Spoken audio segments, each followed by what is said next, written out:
50대 딸을 키우는 엄마입니다. 이런 말이 어떻게 들릴지 모르겠지만 저는 정말 엄마가 되고 싶던 사람 중 한 명이었어요. 형제 없이 외동으로 자란 환경 탓도 있고 결혼 전부터 조그마한 아이들을 보면 절로 미소가 지어지는 게 저런 아이들을 낳고 키우는 건 얼마나 행복한 일일까 하는 상상으로 이른 나이부터 결혼을 꿈꿨어요. 하지만 제가 선택한 결혼에서는 아이는 쉽게 저를 찾아오지 않더라고요. 한동안 마음고생을 하면서 엄마라고 불리는 다른 이들을 마냥 부러워해야만 했는데요. 이런 속상한 저에겐 엎친 데 덮친 격이라고 또 하나의 복병이 있었어요. 어쩐지 결혼 전부터 저를 그다지 마음에 들어하지 않았던 시어머니는 제가 결혼하고 1년 동안 아이가 생기지 않자 슬슬 저를 압박하기 시작하셨죠. 급기야 결혼한 지 얼마 안 된 저에게 언젠가부터 아예 대놓고 애도 못 낳는 게 무슨 여자야? 라는 식의 막말을 하기 시작하셨어요. 애가 생기지 않아 속상한 건 누구보다 저였는데 저는 이래저래 마음고생을 할 수밖에 없었어요. 저 못지않게 아이를 좋아하고 원했던 남편은 결혼한 지 2년 정도밖에 되지 않았지만 자기 어머니한테 시달리는 저를 위해 산부인과에 가서 불임검사라도 받아보자고 저에게 권했어요.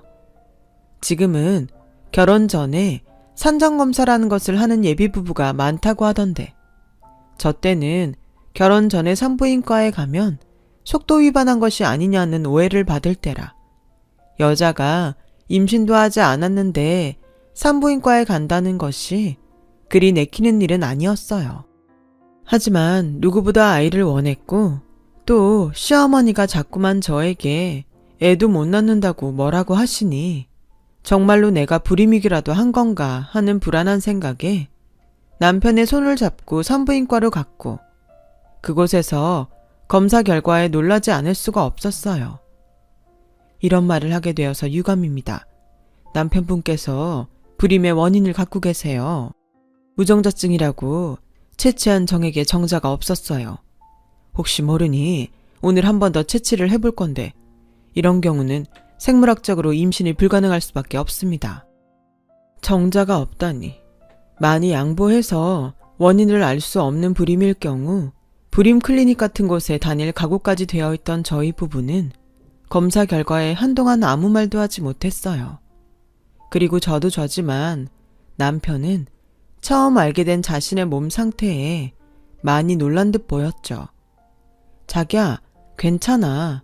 오늘 또 검사했으니까 결과가 달라질 수도 있지 않겠어? 집으로 향하는 길. 애써 남편을 위로했어요. 하지만 큰 이변이 없는 한 결과가 달라질 리 없다는 생각을 했었고 남편 역시 저와 같은 생각이었는지 저의 어떤 말에도 남편은 한동안 마음을 추스르지 못했어요. 그리고 다시 나온 검사 결과는 저희 부부가 예상했던 대로 첫 번째 검사와 일치했고 저희 부부는 아이를 포기할지 아니면 입양을 선택해야 할지 고민해야 했는데요. 이런 저희 부부 말고도 검사 결과를 받아들일 수 없는 사람이 있었으니 저희 시어머니셨어요.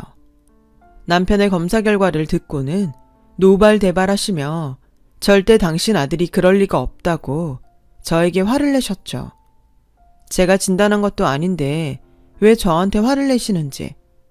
만약 불임의 원인이 저였다면 어떻게 됐을까? 저는 순간 아찔하기도 했어요. 그런 생각을 하진 않았는데 그 모습을 보고 나니 내심 불임의 원인이 제가 아니라 남편이라 다행이라는 생각까지 들더군요. 아무튼 저희가 아이를 갖지 못한다는 것이 당신도 받아들이기 힘드셨겠지만 저희에게도 힘든 일이라는 것을 당시 시어머니는 영 모르시는 듯 저를 붙잡고 이렇게 말씀하셨어요. 다른 병원에 가봐라. 작은 데 말고 큰 병원에 가. 아니, 어떻게 내 아들이 그런 망측한 병에 걸릴 수 있어? 분명 그 의사는 돌팔이일 거야. 옛날부터 애 못 낳는 집은 10중 8구 여자한테 문제가 있었는데 너 혹시 그 의사한테 이상한 부탁한 거 아니야? 괜히 네가 문제가 있는 걸 내 아들한테 뒤집어 씌우는 거 아니냐고. 엄마, 무슨 말씀을 그렇게 하세요? 어머니, 지금 속상한 건 저희도 마찬가지예요. 어머님이 정 검사 결과를 못 믿겠다고 하시면 어머님이 이 사람 데리고 다른 병원에 가서 검사해보세요. 그럼 더 정확하겠네요. 뭐? 너 지금 시애미한테 대드냐? 아니요. 억울해서요. 어머님도 같은 며느리고 여자시면서 저한테 그런 말씀하시니 제가 억울해서 그래요. 웃기고 있네. 내가 너랑 같냐? 난 아들을 무려 둘이나 낳았어. 갖다 비교할 사람을 비교해야지. 내가 너 삐쩍 말라서 골골골 때부터 저거 애는 낳을 수 있을까 알아봤다. 내가 그때 너를 끝까지 반대했어야 했는데 내 죄다 내 죄. 너 이런 일이 옛날이었으면 소박감인 거 알긴 아니? 죄송하다고 빌어도 시원찮은데 뭐? 억울해? 내가 더 억울하다. 엄마, 문제는 나한테 있는데 왜 자꾸 이 사람한테 뭐라 그래? 나도 속상해. 근데 엄마가 계속 이러시면 내일이라도 다른 병원 같이 가요. 가서 엄마가 직접 검사 결과 들으시면 되겠네. 엄마 아들, 엄마가 2번 비참하게 만들면 속이 아주 시원하시겠어요. 남편은 그렇게 말하고 잔뜩 화가 나서는 저의 손을 거칠게 잡고 시댁을 나왔어요. 다른 일이면 몰라도 아이 때문에 우리가 이렇게 될 줄은 정말 몰랐는데 삼신할머니가 다 원망스럽더라고요. 그때였어요. 동네에서 양아치로 소문이 자자한 남편보다 6살 어린 대학 졸업한 시동생이 술이 떡이 돼서는 골목을 비틀비틀 걸어왔고 시댁 앞에서 딱 마주쳤는데 시동생이 먼저 말을 걸어왔어요. 형이랑 형수네? 벌써 가? 그리고 형이랑 형수 당분간 집에 안 올 거니까 엄마가 괜한 말 해도 전달하지 마라. 내가 또 뭘 전달을 했다고? 왜? 엄마랑 싸웠어? 또 형수한테 애 못 낳는다고 구박했구나. 하여간 우리 엄마 왜 그렇게 손주에 목을 매는지. 형수, 너무 스트레스 받지 마요. 원래 스트레스 받으면 생길 애도 안 생긴대요. 내 주변의 애들은 툭 하면 애가 졌다고 징징거리는데 참 세상은 이상해. 나 들어가요.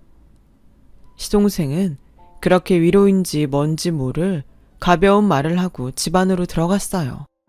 하지만 은근 저는 그 말이 참 기분이 나쁘더라고요. 누군 생각도 없었는데 덜컥 아이라는 선물이 찾아오고 저처럼 간절히 기다리는 사람에겐 이른 얄궂은 검사 결과나 주시다니. 그렇게 2달이 지났어요.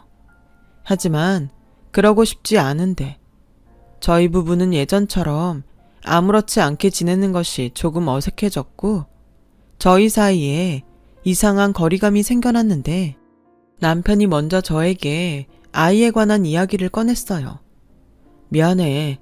어쨌든 나 때문에 우리 사이에 애가 없는 거였는데 그동안 우리 엄마 때문에 자기만 힘든 시간 보내게 했어.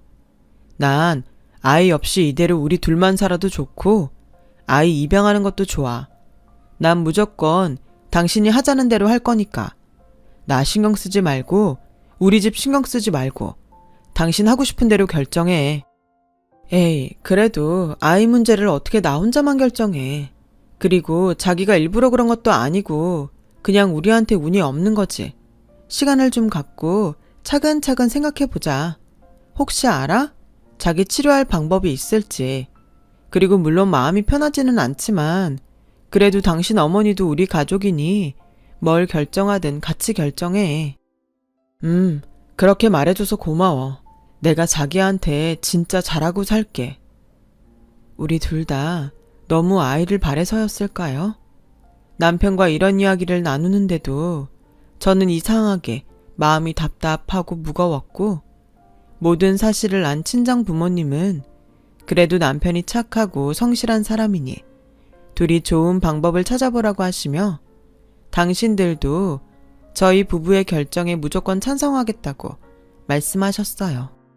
그리고 제가 친정 엄마랑 그런 통화를 한 다음 날 저녁 저는 시어머니의 다급한 전화를 받게 되었는데요. 제가 전화를 받자마자 시어머니는 숨이 넘어가는 듯 말씀을 시작하셨어요. 예, 큰애 집에 왔니? 아니, 왔건 안 왔건 너 우리 집에 와라. 비상사태야, 비상사태. 내가 정말 아들들 때문에 제명에 못 죽지. 아유. 시어머니는 제가 무슨 일이냐고 아무리 여쭤봐도 앓는 소리만 하셨고 무슨 일인지는 모르겠지만 상당히 놀라신 듯 보였어요. 그래서 저녁 식사를 준비하다 말고 저는 남편과 급하게 시댁에 가게 되었는데 저희 부부가 도착하니 거실 바닥에 웬 박스가 덩그러니 놓여 있었어요. 저는 속으로 저 박스는 뭐지? 개나 고양인가? 하는 생각을 했고 평소 동물이라면 질색팔색하는 시어머니라 박스 안에 누가 버리고 간 동물이 들어있나 예상했어요. 그런데 제가 무심코 상자 안을 들여다본 순간 저도 너무 놀라서 뒷걸음질 치고 말았는데 글쎄 그 박스 안에는 태어난 지 얼마 안 되어 보이는 베넷 저고리를 입은 아이가 아무것도 모른 채 동그란 눈만 이리저리 굴리고 있지 않겠어요? 어머니, 이게 도대체 무슨 일이에요? 왜 아기가 박스 안에 있어요? 아휴, 내가 정말 살다 이런 일은 처음이야.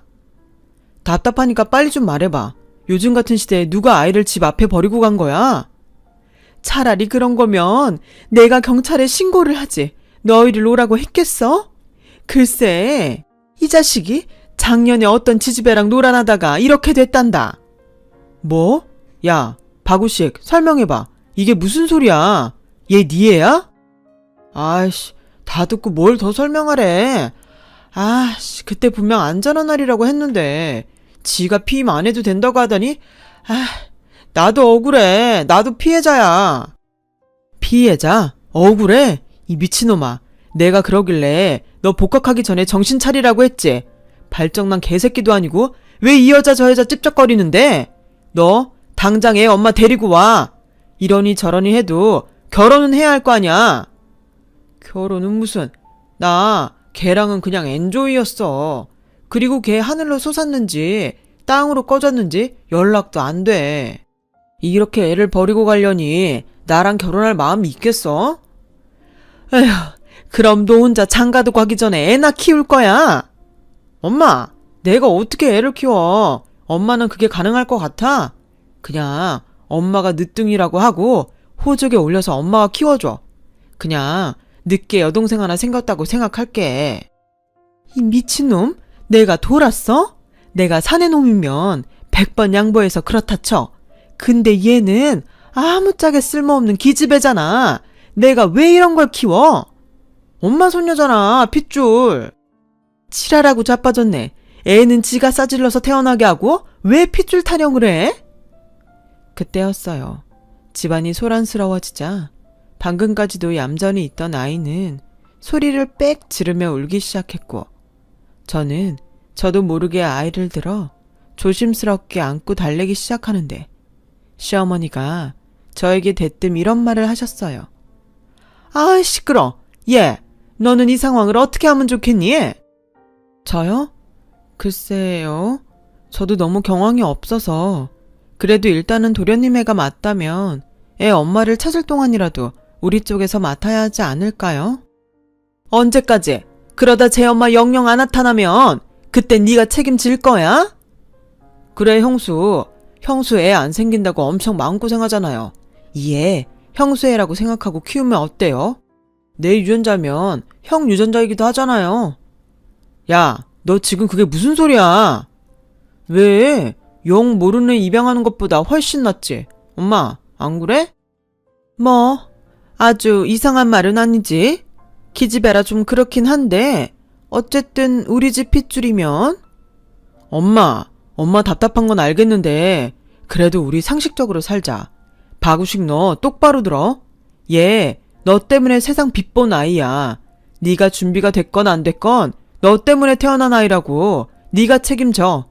애 엄마를 찾아서 같이 키우든 혼자 키우든 다른 사람한테 떠맡기지 말고.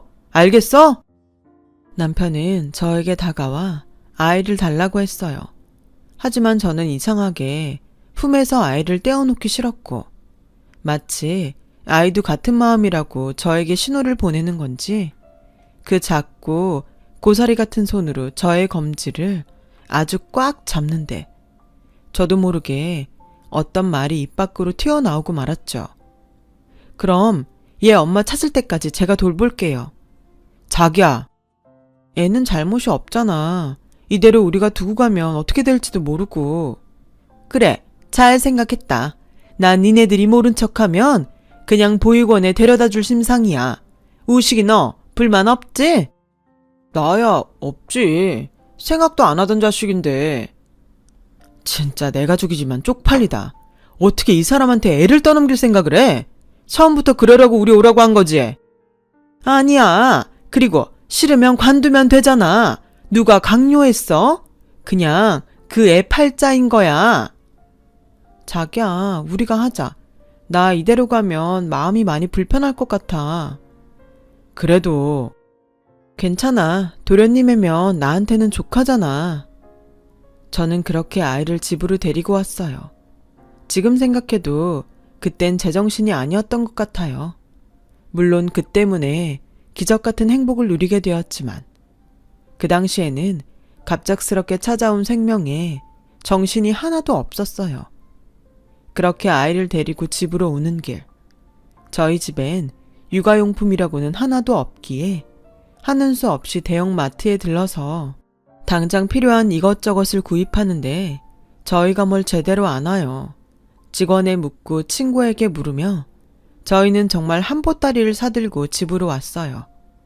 그런데 저희 집에 하나 둘 아이용품이 자리를 차지하자 저는 이상하게 기분이 좋았고 마치 진짜 저희 아이가 생긴 그런 기분까지 들었는데요.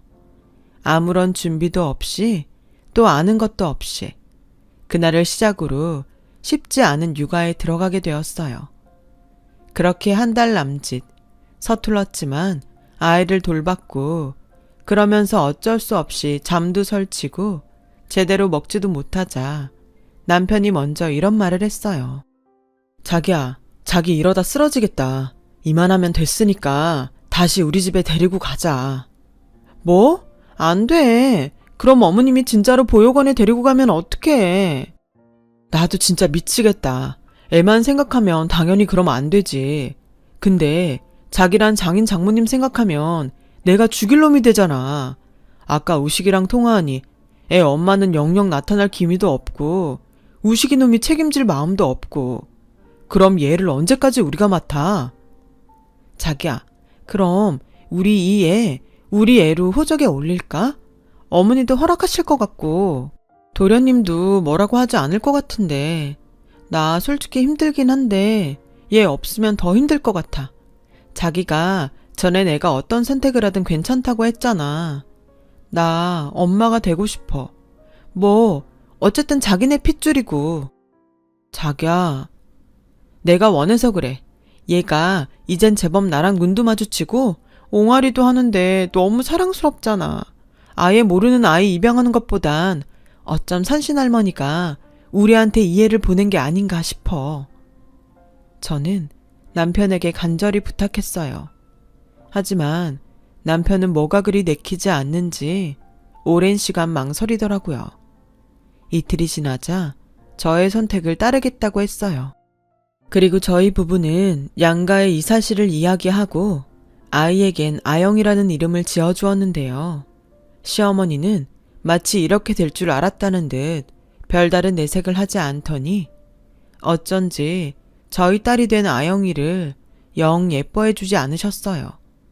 그래서인지 아영이를 제대로 불러도 보지 않으셨고 기저귀는 물론 제가 부탁을 해도 바로 옆에 있는 분유 한 번을 당신 손으로 먹이지 않더군요.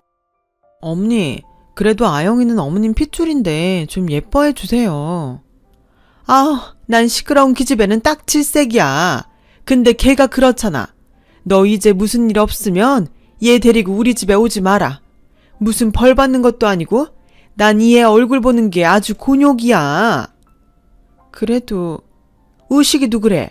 앞길이 구말린데 네가 책임지기로 했으니 우리 집 핏줄 뭐 그런 거 생각하지 말고 네 애라고 생각하고 키워. 죽이 되든 밥이 되든 난 신경 안 쓸 테니까. 시어머니의 말에 속이 상했어요. 이제 아영이는 누가 뭐라고 해도 저희 딸인데 시어머니는 절대 아영이를 당신의 손녀로 받아주지 않을 것 같았거든요.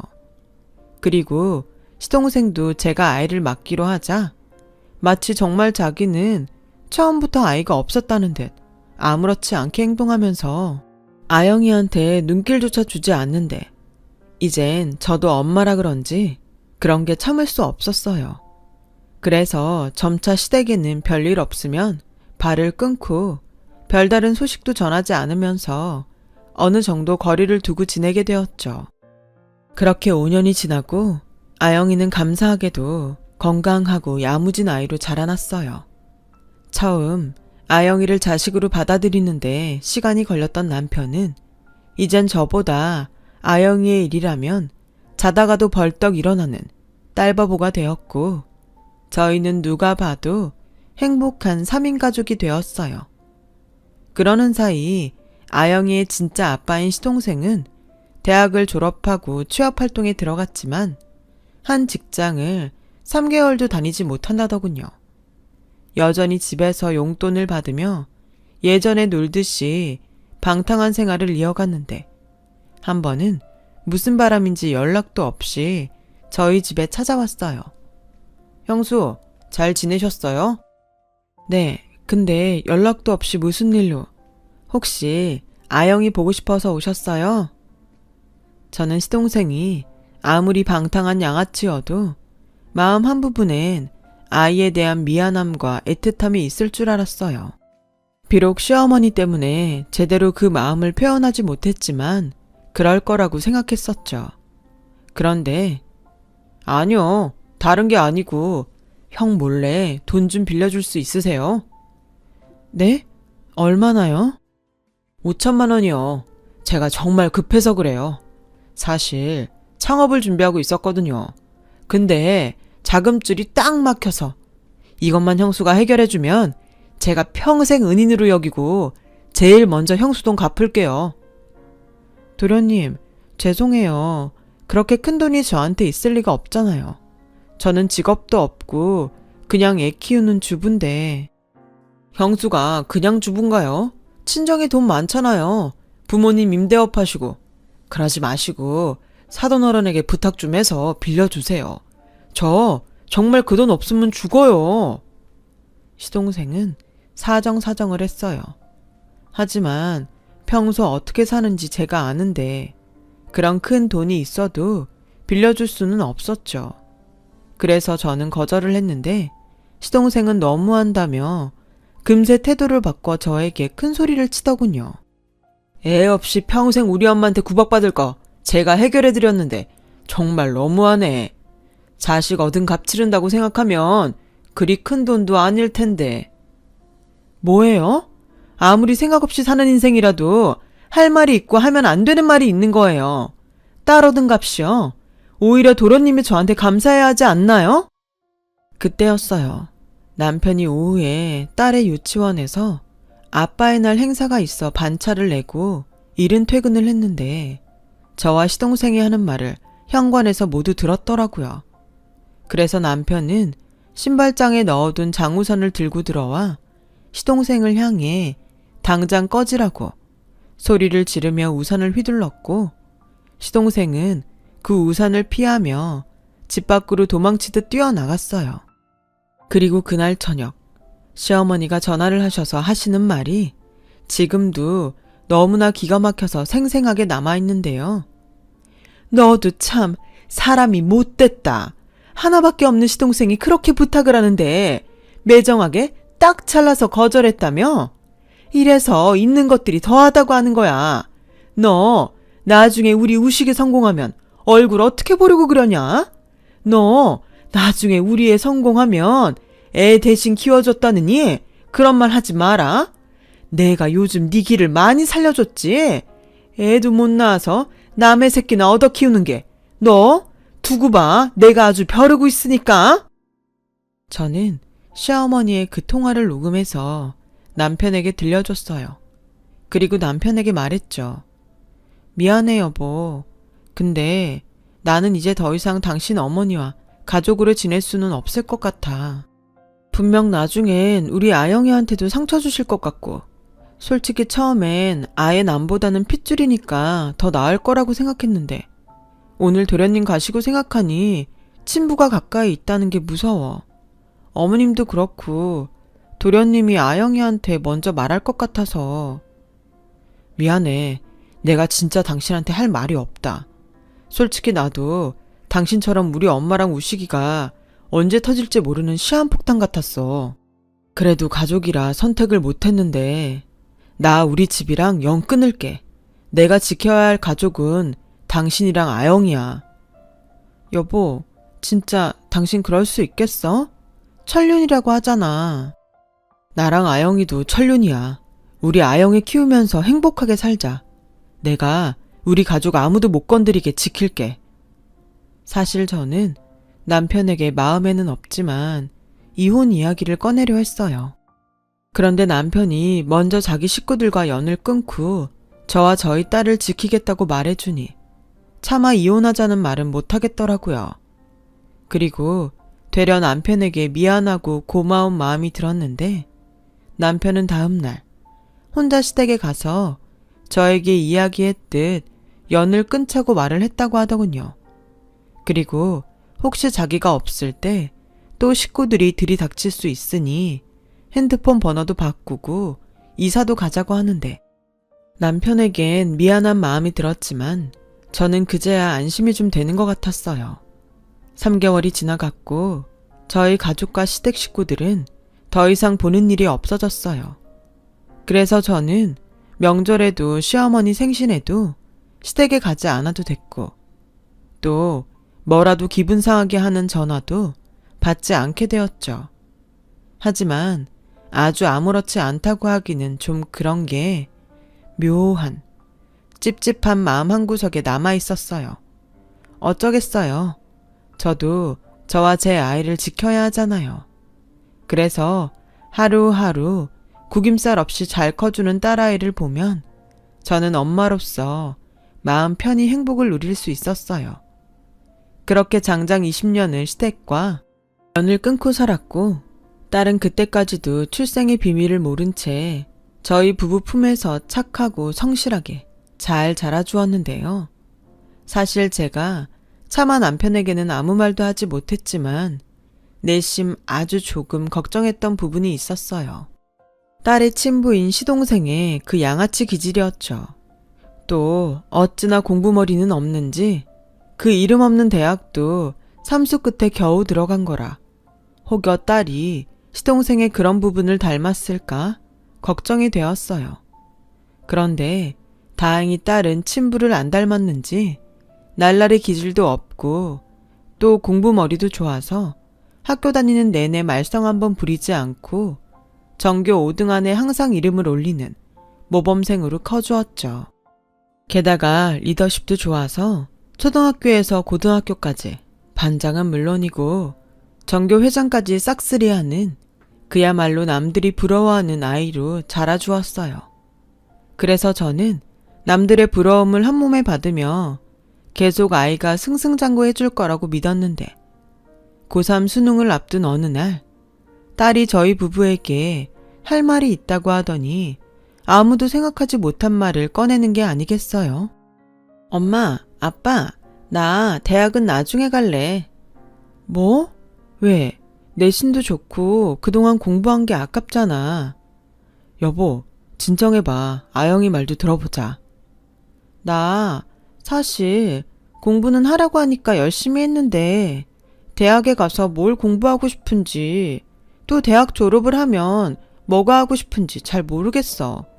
그냥 남들이 좋다는 대로 따라간다고 행복한 건 아니잖아. 그야 그렇지만 엄마는 우리 딸이 당연히 예쁜 대학생이 될 거라고 생각해서. 그리고 나 사실은 알고 있어. 내가 엄마 아빠 친딸이 아니라는 거. 그래서 결정한 거야. 대학 4년 동안 등록금이 얼만데요. 딱히 목적도 없이 그 돈을 쓰고 싶지 않아. 지금까지도 엄마 아빠 덕에 나 너무 잘 살았잖아. 설마 너 돈 때문에 미안해서 대학 안 가려고 그러는 거야? 너 그러는 거면 아빠 진짜 화낸다. 아니야. 그리고 안 가는 게 아니라 내가 앞으로 어떻게 살고 싶은지 충분히 생각하고 그때 필요하면 갈게. 가고 싶다고 말할게. 아영아, 엄마는 아영이 너를 한 번도 내 딸이 아니라고 생각한 적이 없어. 알아. 그걸 내가 제일 잘 알지. 근데 너 그건 어떻게 알았어? 2년 전인가? 신림동 할머니가 학교에 찾아온 적이 있었어. 사실 나는 할머니 얼굴을 잘 모르니까 사람을 잘못 봤다고 생각했는데 할머니가 먼저 아는 척을 하시더라고. 왜, 나 유치원 다닐 때 제일 친했던 은정이 있잖아. 그 집에 물어보셨대. 넌 왜 그걸 이제 말해? 이럴까봐, 엄마 아빠 속상해할까봐. 처음엔 할머니가 나쁜 사람이라 거짓말하는 줄 알았어. 엄마 아빠가 괜히 할머니랑 연을 끊고 살까 했으니까. 근데 사실이 어쨌든 나는 우리 부모님 사랑하고 우리 엄마 아빠는 나를 끔찍이 사랑하니까 뭐가 돼도 상관없다는 생각이 들더라고. 너 정말 친부모가 아니라서 미안해서 대학 안 가려고 그러는 거 아니지? 아영아, 아빠는 세상에서 엄마랑 네가 가장 소중해. 알아. 우리 동네에서, 아니, 우리 학교에서 우리 아빠 딸 버본 거 모르는 사람 없거든. 나 졸업하고 딱 1년만 시간을 줘. 그럼 내가 뭘 하면 좋을지, 어떤 걸 해야 행복한지 답을 찾아볼게. 너 정말이지? 엄마, 우리 딸 믿는다?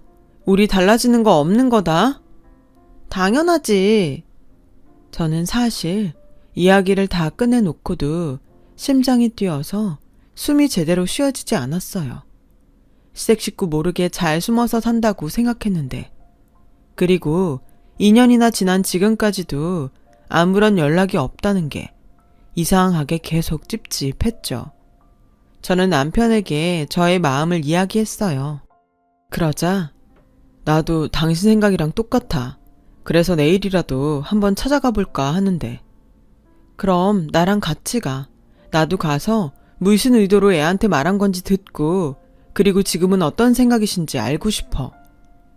그렇게 저희 부부는 20년 만에 시댁을 찾아갔어요. 가면서 이사라도 가셨으면 어쩌나 불안한 마음도 있었는데 다행히 시댁은 그 위치 그대로였어요. 문을 열고 한때는 익숙했지만 지금은 낯설기만 한 그 안으로 들어가니 제가 기억하는 모습보다 훨씬 연로한 시어머니가 여전히 저를 마음에 들지 않는다는 얼굴로 앉아 계셨어요. 연 끊고 살자고 하더니 무슨 일로 여기까지 왔어? 나 죽었나 살았나 확인하러 왔냐? 어머니, 그동안 잘 지내셨어요? 이유가 어쨌건 죄송해요. 죄송 같은 소리 하네. 엄마 이러시는 거 보니 다른 말 다 됐고 2년 전에 왜 아영이 찾아갔어요? 뭐? 2년 전에 아영이 학교에 찾아가서 아영이 우리 자식 아니라고 말씀하셨다면서. 아, 그 기집애가 그 말을 이제야 하던? 참 독하다. 내가 그래도 자식이라고 니네한테 찾아가서 말을 할까 말까 고민은 했다. 근데 지금까지 니네가 한 짓을 생각하면 너무 괘씸하잖아. 그래서 내가 니네 엿먹으라고 말 안 했다 이거야. 무슨 말이야? 알아듣게 말해요. 네가 그렇게 애지중지 끌어안고 키운 그 기집애가 사실은 우리 집 핏줄도 뭣도 아니라는 말이야. 2년 전에 우식이가 어쩌다 그년을 다시 만났는데 글쎄 그년이 우리 우식이 인생 망치려고 딴 놈애를 우리 우식이 애라고 우리 집 앞에 갖다 놓고 간 거야. 뭐 당연히 유전자 검사부터 했을 거라고 생각해서 어디 고아원이나 데려다 줬겠지 했다나? 그래서 내가 그거 확인하려고 수소문해서 걔 학교까지 찾아가서 몰래 머리카락 몇 가닥 뽑아다가 유전자인지 뭔지 친자 검사를 했지. 근데 그년 말이 맞더라는 거지. 아영이 걔 우리 우식이 애 아니야. 니네가 누구시도 모르는 이상한 애들 걷어 키운 거라고. 남편과 저는 단 한 번도 생각하지 않았던 일이라 놀라지 않을 수가 없었어요. 그래도 남편 핏줄이라고 생각하며 키웠으니까요. 그래서인지 남편도 많이 놀란 눈치더군요. 그 자리에서 굳어버렸고 시어머니는 마치 남의 일처럼 고소하다고 웃는데 오랜 시간 보지 않고 살아서인지 그 모습을 그냥 봐줄 수가 없더군요. 알려주셔서 감사합니다. 그런데요, 저는 상관없어요. 아영이 이미 제가 이 집에서 데려갈 때부터 제가 책임지기로 한 아이였고, 오히려 도련님이랑 이제 아무 상관없는 아이이니 저 더 마음 편히 살 수 있을 것 같아요. 뭐? 넌 누구인지도 모르는 그 더러운 애를 여태 키워놓고 배신감도 안 들어? 네, 저 아영이 키우면서 정말 많이 행복했거든요. 아영이는 그런 아이예요. 착하고 마음씨도 예쁘고 게다가 공부도 잘하고요. 은근 도련님을 너무 안 닮았다고 생각했는데 왜 그런지 이제야 알겠네요. 어머님 말처럼 누구인지는 모르겠지만 확실한 건 도련님 애가 아니라서 다행이라는 거예요. 야, 너 지금 오랜만에 와서 사람 염장 지르냐? 네, 어머님이 먼저 제 딸한테 함부로 하셨으니까 저도 똑같이 하는 거예요. 저 이제 예전에 어머니 며느리 아니에요. 저 자식 일이라면 무서운 거 하나 없는 사람이거든요. 더는 제 허락 없이 제 딸 만나지 마세요. 아주 모성이 눈물 나네. 누가 들으면 지가 나온 줄 알겠어. 엄마, 됐어요. 몰랐던 거 알려줘서 고마워요. 근데 여기까지만 해요. 나도 이 사람처럼 아영이 누구 자식인지 상관없이 내 딸로 생각하고 앞으로도 계속 그럴 거니까 지금처럼 우리 엿먹어라 하시고 건강하게 지내세요. 가자 여보. 네가 아주 애미도 버리더니 마누라 종이 다 됐구나. 왜? 처가가 잘 사니까 거기에서 뭐 좀 먹을 게 나오더냐? 아주 많이 나오더라. 그러니까 앞으로도 각자 알아서 살아요. 저와 남편은 그렇게 또다시 시댁을 나왔어요. 처음부터 제 핏줄은 아니었으니 시어머니의 말을 듣고도 괜찮았는데 남편은 그러지 않을 것 같아서 저는 은근 걱정이 되었고 남편의 눈치를 살피게 되었는데 남편이 먼저 집에 도착하기 전에 저에게 이렇게 말했어요. 우리 아영이한테는 아무 말도 하지 말자. 나 아영이가 우식이 딸 아니라고 해도 상관없어. 내 호적에 올린 이상 아영이는 누가 뭐라고 해도 내 딸이야. 그러니까 앞으로도 계속 내 딸이야. 그럼 우리 호적에 버젓이 있는 우리 딸이야. 저와 남편은 손을 단단히 잡고 집으로 들어갔어요. 그러자 이제 더 이상 수능 공부에 열을 올릴 필요가 없는 딸이 지가 만든 저녁이라며 카레를 만들어 놓고 저희를 기다리고 있었고 그날따라 더욱 예쁜 저희 딸과 세상에서 가장 맛있는 카레를 먹었는데 카레가 매워서인지 자꾸만 눈물이 나오려고 하는 거 있죠. 그렇게 1년 동안 자기가 하고 싶은 일을 찾겠다던 딸은 건축가가 되겠다고 말하더라고요. 집이 없는 사람들이 이용할 수 있는 모두의 집을 짓고 싶다며 자기 나름의 꿈을 갖게 되었어요. 그래서 약속대로 수능을 쳐서 늦었지만 대학에 들어갔고 대학 졸업 후에는 젊은 나이에 좋은 감각과 철학으로 지역 신문과 잡지 등에 소개가 되기도 했어요. 거기에 저희 친정아버지가 임대 주던 한 장소를 당신 외손녀를 위해 공짜로 사무실을 내주셨죠.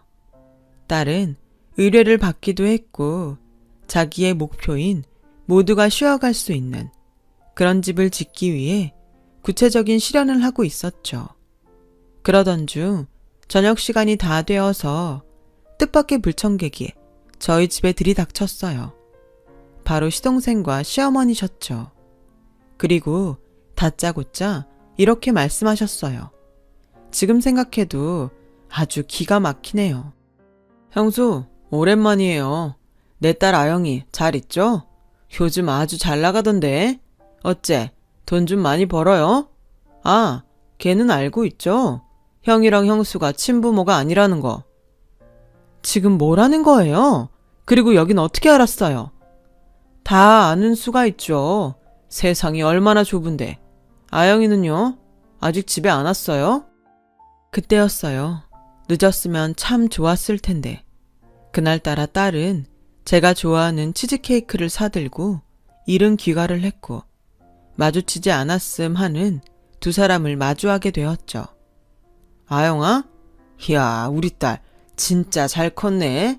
엄마, 얘 나랑 완전 닮았지? 그럼 네 딸인데 누굴 닮니? 전에 한번 봐서 알지? 할미다. 저는 너무 화가 났어요.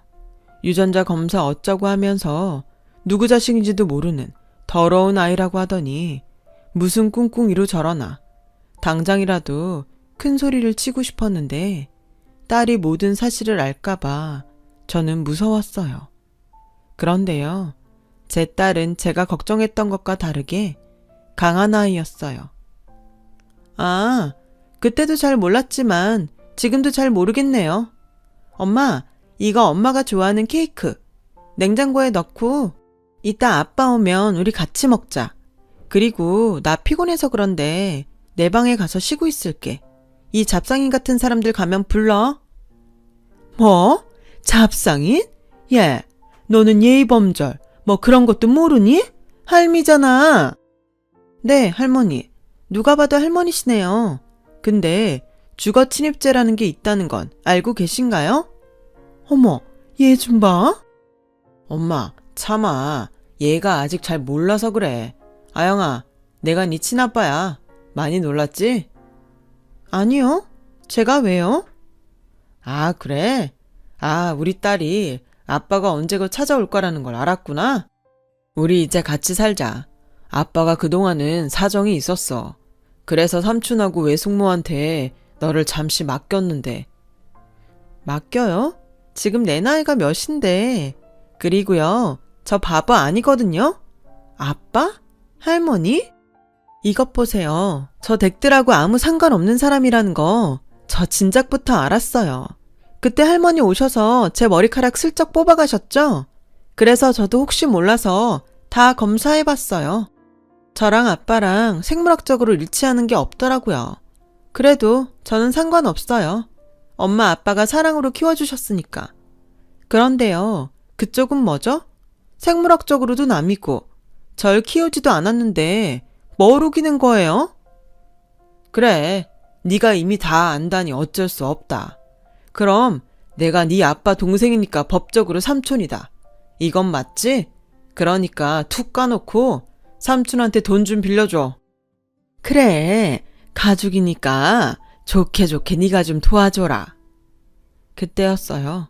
저도 모르게 제 손이 먼저 시어머니와 시동생에게 가장 가까운 냉장고에서 계란을 꺼내 던졌고 그 계란들은 제대로 그들의 머리에 명중했어요. 야, 너 지금 뭘 던진 거야? 어머니, 염치라는 걸 좀 갖고 계세요. 어머님이 저한테 뭐라고 하셨는지 설마 잊으셨어요? 그래놓고 돈을 빌려달라고요? 형수, 우리가 지금 형수한테 빌려달라는 거 아니잖아요. 야, 너는 어떻게 인생을 그렇게 한결같이 구질구질하게 사니? 나 같으면 쪽팔려서 그렇게는 못 살겠다. 뭐예요? 형수 미쳤어요? 아영이 이리 와. 내가 너보다 나이 많고 서열로도 위니까 경고한다. 다시 우리 집에 그리고 아영이 앞에 나타나지 마. 돈을 빌려줘? 차라리 기부를 했으면 했지. 너한테는 못 줘. 에이씨, 그럼 나한테 기부한다고 생각하면 되잖아. 며느라, 우리가 급해서 그래. 얘가 사기를 당해서 우리 집 넘어가게 생겼어. 당장 밖에 나앉게 생겼는데 어쩌냐? 아니 우리 그냥 니네 집에 들어와 산다? 너 또 그건 싫잖아. 지금 그게 무슨 말이야? 어딜 들어와 살아? 진짜 아무리 엄마고 동생이어도 못 봐주겠네. 당장 안 나가? 여긴 또 어떻게 알고 찾아왔어? 형, 그러지 말고 우리 좀 살려줘. 형, 우리랑 같은 핏줄이잖아. 핏줄 타령 좀 그만해. 할 수 있으면 그 피 다 뽑아서 다른 피로 바꾸고 싶으니까. 지금 당장 안 나가면 나 경찰에 신고한다. 엄마도 자업자득이라고 생각해요. 야, 그래도 내가 네 엄마인데 너 정말 너무한다. 네, 그렇게 저 원망하시면서 사세요. 저는 뭐 엄마 자식이니까 어쩔 수 없죠. 하지만 집사람이랑 우리 딸은 엄마랑 아무 상관없는 사람이니까 제발 그냥 두세요. 저 이제 정말 안 참습니다. 그날 본 남편은 제가 결혼하고 처음으로 본 가장 무서운 얼굴이었어요. 저와 딸에겐 자상하고 늘 양보만 해주는 사람이었는데 가족을 지키겠다는 남편의 그 말은 빈말이 아니라는 걸 그날 절절히 느낄 수 있었어요. 그렇게 시어머니와 시동생은 씩씩거리며 저희 집을 나갔고 이사를 고려했지만 이젠 더 이상 피하지 말자는 생각에 저희 가족은 더욱 똘똘 뭉치기로 했어요. 그 뒤에 시동생은 또 무슨 재주로 알았는지 한동안 딸의 사무실을 찾아간 것 같은데 그 사무실이 저희 친정아빠 건물에 있잖아요. 저에게 모든 사실을 들으신 아빠가 시동생을 아주 혼쭐을 내서 쫓아냈다고 하셨어요. 다행히 그 후로 시어머니와 시동생은 연락은 물론이고 어디서 무얼 하는지 코빼기도 보이지 않고 있어요. 이기적인 마음인 건 알지만 부디 앞으로 영영 보는 일 없이 살길 저는 지금까지도 바라고 있네요. 저희 딸은 얼마 전 같은 일을 하고 같은 꿈을 꾸고 있는 사람과 결혼을 했어요. 그래서 저희 품을 떠나 자기만의 가정을 이루었는데 빈둥지 증후군이라고 하나요? 저는 딸을 시집 보내고 한동안 우울한 기분이 들었어요. 물론 딸한테는 아무런 내색하지 않았지만요. 그랬더니 남편이 저에게 이런 말을 해주더라고요. 그동안 엄마 역할을 너무 잘해서 후유증을 겪는 거라고요. 그러면서 이제부터는 딸이 세상을 어떻게 살아가는지 지켜볼 차례라고 하는데 이런 말을 할 줄 아는 저희 남편 정말 멋지지 않나요? 저는 남편의 말을 듣고 지금의 제 역할이 무엇인지 잘 알게 되었어요. 그래서 지금은 딸이 어떤 가정을 만들어가는지 그리고 어떤 행복을 찾아가는지 응원하며 지켜보고 있어요. 지금 돌이켜보면 저는 그동안 열심히 부모 노릇을 하긴 했지만 제가 그 부모 노릇을 잘 했는지 어쩐지 잘 모르겠어요. 하지만 단 한 가지 분명하게 아는 것이 있습니다. 저는 부모로 살아온 시간 동안 참 많이 행복했고 앞으로 부모로 살아갈 시간은 더 없이 행복할 거라는 것이죠. 지금까지 저의 긴 이야기를 들어주셔서 감사합니다. 세상에 존재하는 모든 부모님을 존경해요. 부디 매일매일 행복하세요. 여러분, 사연 댓글에 응원과 현명한 조언 부탁드려요. 좋아요와 구독은 저에게 큰 힘이 됩니다. 오늘도 좋은 일 가득하세요.